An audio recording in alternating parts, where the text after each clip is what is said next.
Bonsoir, il est 19h50, bienvenue dans votre journal. À la une de l'actualité de ce 24 mai, l'hommage de la nation à Henri Konan Bédié, deuxième président de la Côte d'Ivoire. Il a reçu les honneurs au cours d'une cérémonie au Palais de la Présidence.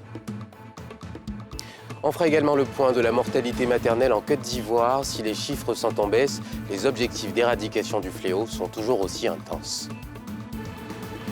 Et nous irons du côté du lycée sectoriel de Yopougon pour découvrir le fruit de l'apprentissage des élèves en termes de transformation de produits locaux. Le président de la République, Alassane Ouattara, et plusieurs autres personnalités du pays et de l'étranger ont rendu ce vendredi au Palais de la Présidence un hommage républicain de la nation à l'ancien chef d'État Henri Konan Bédié, décédé le 1er août 2023. Un ultime hommage qui a réuni toute la classe politique et la Côte d'Ivoire dans sa diversité. Pierre Dipomélin, Tanguy Konan.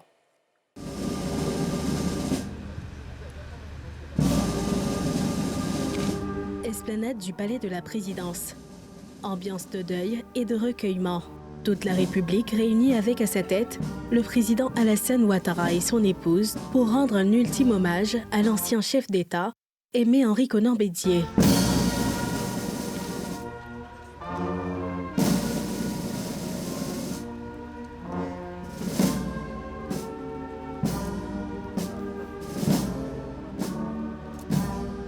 Cérémonie pleine d'émotions, marquée par le recueillement devant la dépouille du deuxième président de la République de 1993 à 1999. La sonnerie aux morts, les honneurs militaires et la remise du drapeau à la veuve Henriette Konan Bédié. Cet hommage de la nation a été l'occasion pour Cheikh Tidiane Thiam, le successeur du défunt, à la tête du PDCI, de rendre témoignage d'un homme inspirant sous lequel il a servi l'État. Tous ceux qui ont eu la chance d'approcher le président ne pouvaient être que frappés par son affabilité, sa gentillesse, sa politesse. Alors qu'on aurait pu attendre d'un homme qui, dès le plus jeune âge, fréquenta les grands de ce monde, du président John Fitzgerald Kennedy au général de Gaulle, une certaine hauteur, il était au contraire d'un abord aisé. Il avait toujours pour vous une attention, un petit mot gentil qui vous montrait qu'il s'intéressait à vous et aux aspects les plus banals de votre vie. L'oraison funèbre a été l'affaire du président du Conseil économique, social, environnement et culturel, ancien collaborateur d'Henri Konan Bédié, qui a rappelé la riche carrière professionnelle et politique de l'illustre disparu. Du président HKB et de son impact sur la politique ivoirienne, l'on retiendra également à son initiative l'appel de Daoukro, prononcé le 17 septembre 2014 pour traduire sa vision d'une Côte d'Ivoire retrouvée, d'une Côte d'Ivoire qui se construit dans la paix. Oui, le président Henri Konan Bédié était surtout un homme de paix qui a consacré sa vie à construire la paix. Nous nous souvenons de son engagement total et sans réserve pour la richesse de la paix, de sa présence au cœur des débats et des négociations en Côte d'Ivoire, en Afrique et dans le monde, où chacun de ses mots avait une signification profonde. La cérémonie s'est achevée avec la remise du drapeau de l'État à l'épouse du défunt Henri Konan Bédié par le président de la République Alassane Ouattara, qui lui a chuchoté des mots de réconfort, et le défilé des troupes rendant les ultimes honneurs militaires à celui qui a consacré plus de 65 ans de vie au service de l'État. En tant qu'ambassadeur, ministre, député, président de l'Assemblée nationale et président de la République.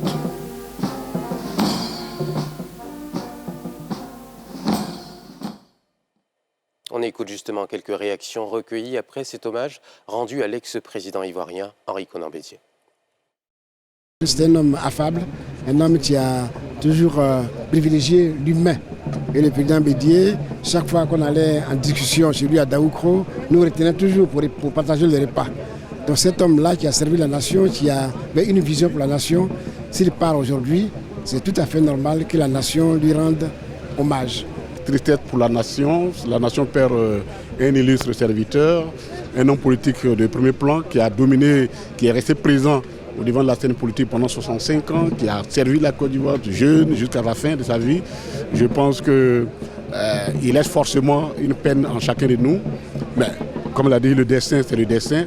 Tout ce qui nous reste, c'est de prier pour lui, pour que ce qu'il a rendu à la Côte d'Ivoire, Dieu puisse lui retourner cela. Nous sommes donc ici aujourd'hui pour participer à cette communion entre tous les fils et filles de la Côte d'Ivoire. Au-delà des clivages politiques, ethniques, nous nous retrouvons tous pour rendre un hommage mérité à Henri Konan Bédié. C'est un moment difficile. Le président Bédié nous quitte à jamais. Nous allons continuer de lui rendre hommage et avec nos prières, Dieu le recevra dans son paradis. Gardons en mémoire tout ce qu'il a fait de bien pour ce pays pour pouvoir continuer son œuvre. C'est un moment difficile à supporter à l'idée de savoir que le président Henri Konan Bédié nous quitte de cette façon-là. Mais je voudrais dire merci au président de la République, son Excellence M. Alassane Ouattara, qui lui a rendu l'hommage mérité. Et je suis convaincu que le président Aimé Henri Konan Bédié, de là où il se trouve, son âme va reposer en paix. J'avais des relations spéciales, particulières avec ce grand homme, le président Henri Konan Bédié, qui était pour moi un père et il me considérait comme sa fille. À maintes occasions, nous nous sommes retrouvés et il m'a toujours témoigné de son affection. Et moi aussi, j'avais à son endroit cette considération filiale. Donc je garde vraiment en souvenir de très bons moments et surtout ces petites attentions me concernant. Parce que le président Henri Konan Bédié me faisait porter des tratras, qui sont ces galettes délicieuses, depuis Daoukro jusqu'à ma résidence, pratiquement tous les dimanches. Voyez-vous, ça dénote un peu de la qualité des relations que nous avions. J'ai beaucoup travaillé avec lui et lorsqu'on me pose la question de qu'est-ce que je retiens vraiment de lui, je retiens surtout son humour, son petit humour caustique. Et cela nous interpellait tous à chaque fois. Mais je voudrais présenter toutes mes condoléances à Maman Henriette Konan Bédié, à toute la Côte d'Ivoire. Surtout, j'ai en mémoire l'effort qu'il a fait d'être présent au Golfe, aux côtés de son frère, le président Alassane Ouattara. Je pense que ça aussi, ce sont des grands moments que nous gardons à l'esprit. Après le palais de la présidence dans la matinée, les députés de la Nation ont rendu cet après-midi un hommage à l'ex-président ivoirien Henri Konan Bédié qui a dirigé le Parlement de 1980 à 1993. Tous les groupes parlementaires ont salué le serviteur de la Nation, l'homme d'État, le patriote Henri Konan Bédié qui a fortement contribué au rayonnement de l'institution. Salif Yalekwe, Fulgence Kissédou. Henri Konan Bédié, ancien président de l'Assemblée nationale de 1980 à 1993, pour la toute dernière fois dans les locaux de cette institution. Décédé le 1er août dernier, la dépouille de l'ancien président de la République a marqué une escale au sein de cette institution qu'il a dirigée durant 13 ans. Le temps d'un hommage. L'ancienne députée du PDCI-RDA, Parti démocratique de Côte d'Ivoire Hassana Sangaré, nostalgique, garde de bons souvenirs du passage du Sphinx de Daoukro au Parlement. Le président Henri Konan Bédié nous a toujours enseigné, lorsqu'il était président de l'Assemblée nationale, que le député doit être un agent de développement. Et sous sa guidance, il s'est établi une relation de coopération franche entre le Parlement et le gouvernement. Dans leur diversité, les élus de la nation ont, à travers les groupes parlementaires, salué l'homme de paix, de dialogue, le patriote. Le groupe parlementaire PPACI du président Laurent Gbagbo voudrait saisir l'occasion de la présente cérémonie d'hommage pour saluer avec déférence la mémoire de l'illustre disparu et rendre un hommage appuyé à ce grand serviteur de l'État, à ce grand homme qui a combattu le bon combat et qui nous quitte à jamais. J'affirme avec certitude et avec foi que nous sommes rassemblés ici cet après-midi pour célébrer la mémoire d'un homme d'une qualité exceptionnelle, un érudit, un homme compétent au sens propre du mot. Ceux et celles qui l'ont connu au début des années 50 parlent d'un jeune homme, d'un jeune cadre brillant, repéré par Félix Houphouët-Boigny, dont il deviendra le digne successeur à la tête de la Côte d'Ivoire après avoir servi notre pays à de très hautes fonctions. Le président Henri Konan Bédié était un homme doté d'une riche expérience qu'il a su mettre au service de l'Assemblée nationale pour lui impulser une dynamique remarquable. Le président Henri Konan Bédié a fait preuve d'un grand attachement à son pays et à la culture de la paix durant toute sa vie. Dans la même veine, le président de l'institution a vanté les qualités de l'un de ses émérites prédécesseurs. Pour lui, cet hommage était plus que nécessaire. Une partie de l'histoire de la Côte d'Ivoire vient de nous quitter. Je voudrais vous inviter à prier pour le repos de l'âme de celui-là même. Comme un baobab, s'est couché. Mais c'est couché pour que l'espérance soit au rendez-vous de la génération que nous constituons. Sous la mandature de Aimé Henri Konan Bédié, ce sont quelques 321 lois qui ont été votées au sein de cette institution. En Côte d'Ivoire, le chiffre de la mortalité maternelle est passé de 614 décès à 385 décès pour 100 000 naissances vivantes. Une baisse significative, mais un fléau qu'il faut continuer de combattre. Comment réduire ce chiffre et atteindre les objectifs de développement durable? Des réponses dans ce reportage de Nadia Eja. De 614 décès pour 100 000 naissances vivantes en 2012, la Côte d'Ivoire est passée à 385 en 2021. Un taux à la baisse qui reste quand même important comparé à plusieurs pays de la sous-région. Par ailleurs, les objectifs de développement durable, en leur point 3, prévoient que le taux de mortalité maternelle mondiale, actuellement de 223 décès pour 100 000 naissances vivantes, passe à 70 d'ici à 2030, sans que dans aucun pays, le nombre de décès enregistrés ne soit supérieur à 140. Il ne faut pas permettre que la mort vienne assombrir la magie de l'accouchement. C'est ça le challenge. Donc nous, Côte d'Ivoire, nous sommes à 385 pour 100 000 naissances vivantes et nous devons descendre au minimum à 140 pour 100 000 naissances vivantes. Mais je dis, et je suis heureux de partager cette opinion avec le ministre de la Santé actuel, nous devons avoir une mortalité maternelle en dessous de 100. C'est-à-dire une mortalité maternelle à 2 chiffres. Et cela est possible. Pour rendre cela possible, il faut multiplier les actions, mais surtout impliquer tant le personnel de santé que les politiques et la communauté. Des infrastructures correctement réparties pour que l'accessibilité soit facile, un équipement qui puisse permettre de répondre aux besoins, un personnel compétent, rédévable, accueillant, on dit maintenant humaniste, qui va faire en sorte que l'expérience de la grossesse soit une expérience positive. En Côte d'Ivoire, les causes directes de la mortalité maternelle sont l'hémorragie, qui représente environ 52% des cas, la complication de l'hypertension artérielle à environ 30% et les infections à environ 15%. Les causes indirectes, elles, concernent les affections telles que le paludisme et l'anémie qui peuvent s'aggraver du fait de la grossesse, d'où l'importance de la surveillance avant, pendant et même après l'accouchement. C'est au cours de la surveillance prénatale qu'on va identifier les affections qui sont susceptibles d'avoir des répercussions graves sur la santé de la mère et de l'enfant. Les causes de décès pendant la grossesse, c'est important quand même, mais c'est plus facile à rattraper.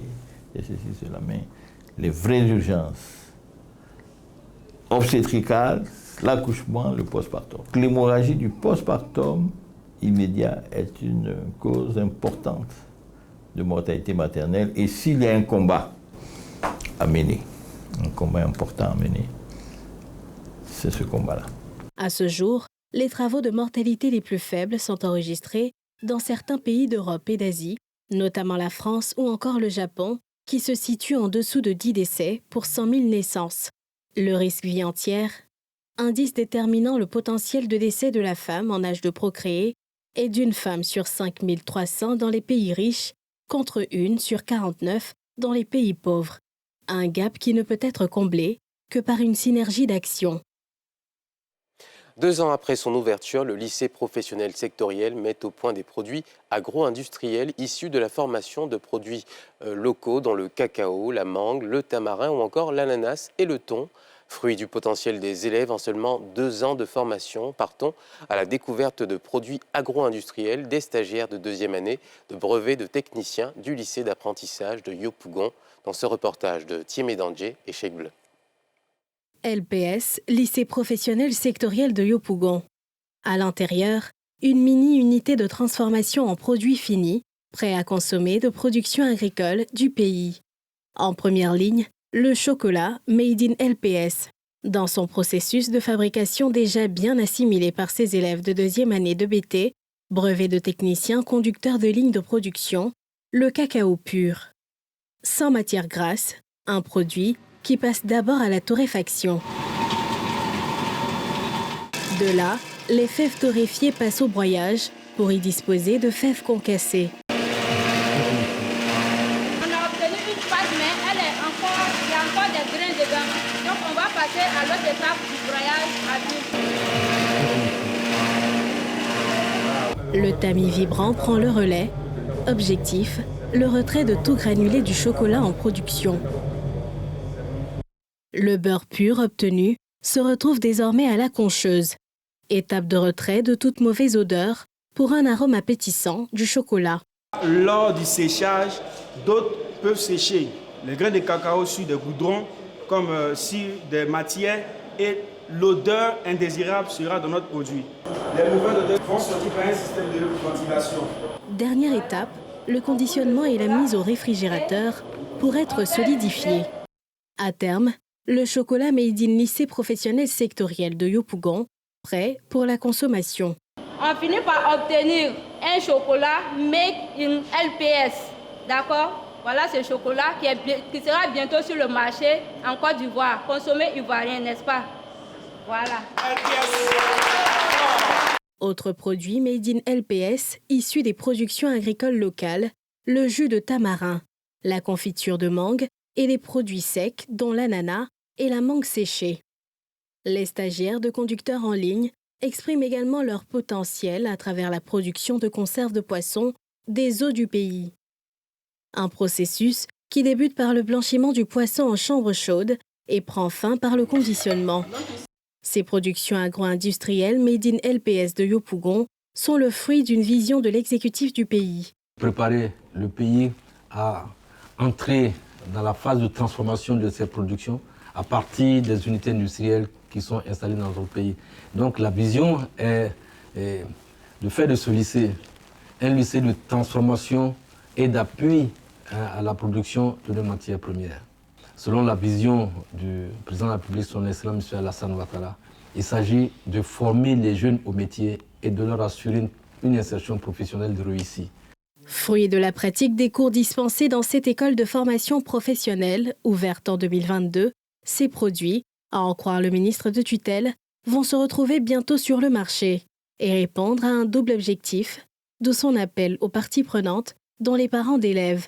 C'est de réduire de façon significative les taux d'oisiveté et de chômage que nous connaissons, parce qu'ils sont nombreux les jeunes qui sont sortis trop tôt de notre système éducatif, soit avec des diplômes, soit aussi parce qu'ils n'ont pas réussi à certains examens, mais parce qu'ils n'ont pas bien choisi leur voie d'orientation. Mais l'idée, c'est de pouvoir leur donner espoir à la formation professionnelle. C'est aussi dans ce cadre-là que nous avons créé, avec l'appui du gouvernement, l'école La Deuxième Chance.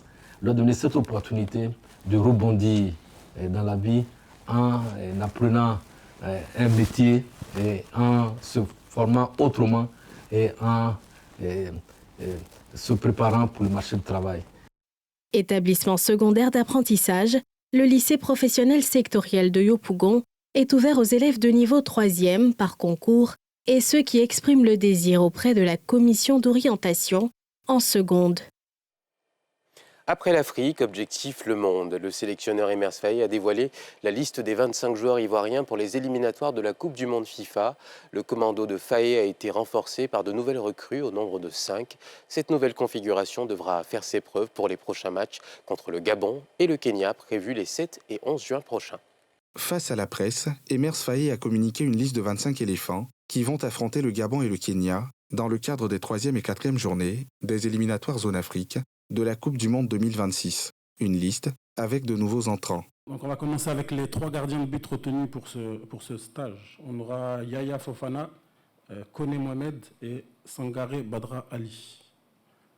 Au niveau des défenseurs, Emmanuel Agbadou, Willy Boli, Ousmane Diomandé, Geladoué, Conan Gislin, Odilon Kosonou, Evan Dika, Operi Christopher, Singo Wilfried. On va passer maintenant au niveau des milieux de terrain. On aura Amani Lazare, Diomandé Mohamed, Seko Fofana, Franck Kessier, Seri Jean-Michel. Au niveau des attaquants, maintenant, Simon Adingra, Mohamed Bamba, Jérémy Boga, Oumar Diakité, Evan Guessan, Sébastien Haller, Emmanuel Latelat et Nicolas Pepe. Voici la liste des 25 joueurs retenus pour la prochaine trêve internationale. Sur les 25 joueurs, on a 3 gardiens, 9 défenseurs, 5 milieux de terrain et 8 attaquants. On compte 5 nouvelles recrues dans la liste. Présents dans le groupe F, les champions d'Afrique affronteront le Gabon le 7 juin prochain, avant de croiser le fer avec le Kenya le 11 juin prochain. L'écurie orange, blanc et vert devra désormais défendre son titre africain à l'international avec son nouveau commando. 70 enfants d'un village du sud du Niger sont atteints de malformations graves après avoir bu de l'eau à forte teneur en fluor, a révélé jeudi soir la télévision d'État. Il s'agit d'enfants âgés de 2 à 10 ans résidant dans le village de Dadinkoa, dans la région de Maradi. Et c'est la fin de ce journal. Merci de l'avoir suivi. Je vous souhaite de passer un excellent week-end sur les antennes de NCI.